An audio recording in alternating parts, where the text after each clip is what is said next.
Lalu bagaimana pembatasan gerak penduduk di ibu kota? Di awal pekan ini sudah ada jurnalis Kompas TV Putri Oktaviani di kawasan perkantoran Sudirman, Jakarta Pusat. Okta, pantauan Anda apa saja yang dilakukan dunia usaha sebenarnya untuk membendung penyebaran virus corona?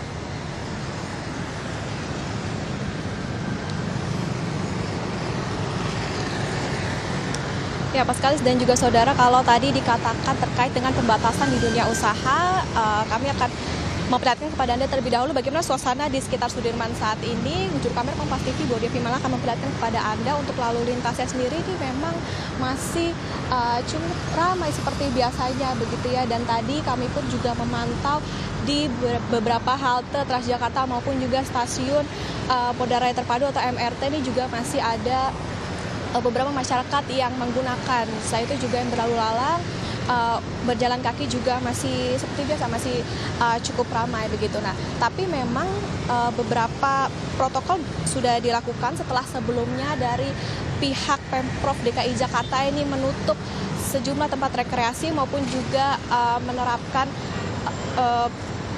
meniadakan sementara waktu kegiatan belajar mengajar begitu ya. Juga untuk di perkantoran ini juga ada beberapa protokolnya seperti yakni pemeriksaan suhu badan, lalu juga penyediaan cairan pencuci tangan atau hand sanitizer, lalu pembagian jam kerja, selain itu skema bekerja dari rumah atau work from home. Nah, ini dilakukan untuk menjaga jarak antar pekerja dengan satu pekerja dengan pekerja yang lainnya. Nah, untuk komunikasinya bagaimana? Nah, ini beberapa kantor menerapkan sistem telekonferensi begitu ya, jadi tetap efektif pekerjaannya.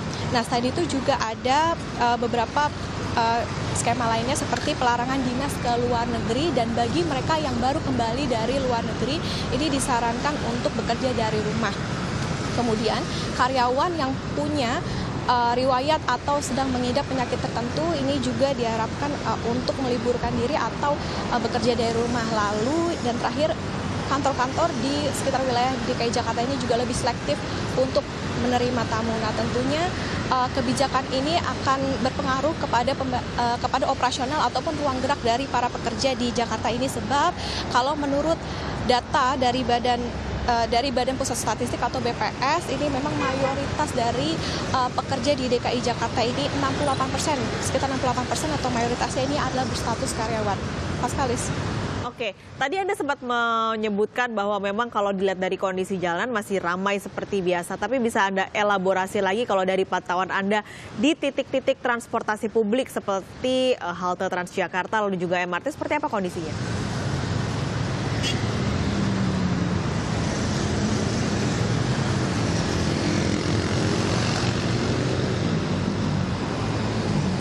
Ya, Pak Skalis, terkait dengan bagaimana kondisi di transportasi umum seperti di halte bus Transjakarta maupun juga di stasiun kereta Moda Raya Terpadu atau MRT, ini memang cukup berpengaruh dari beberapa kebijakan yang dikeluarkan, lalu juga memang masih terlihat cukup ramai begitu ya, karena memang tentunya masih ada antrian, masih ada masyarakat yang menaiki, karena kalau kemarin dari pihak Pemprov DKI Jakarta yakni Gubernur Anies Baswedan ini juga menginstruksikan beberapa kantor, beberapa sektor seperti pelayanan umum ini masih tetap beroperasi seperti biasanya. Tapi untuk antrian dari moda-moda transportasi umum ini memang cukup berpengaruh dari beberapa penyesuaian yang memang cukup ekstrem, seperti kalau di kereta MRT dan juga bus Transjakarta ini hanya beroperasi dari jam 6 pagi sampai jam 6 sore atau dari pukul 6 sampai pukul 18 saja. Dan kemudian untuk kereta MRT ini yang biasanya dioperasikan 16 rangkaian, untuk dimulai dari hari ini hanya dioperasikan 4 rangkaian saja, dan satu gerbongnya hanya boleh diisi sekitar 60 orang dari yang biasanya bisa memuat sampai ratusan orang atau tepatnya 300 orang. Untuk kedatangannya sendiri hanya setiap 20 menit sekali.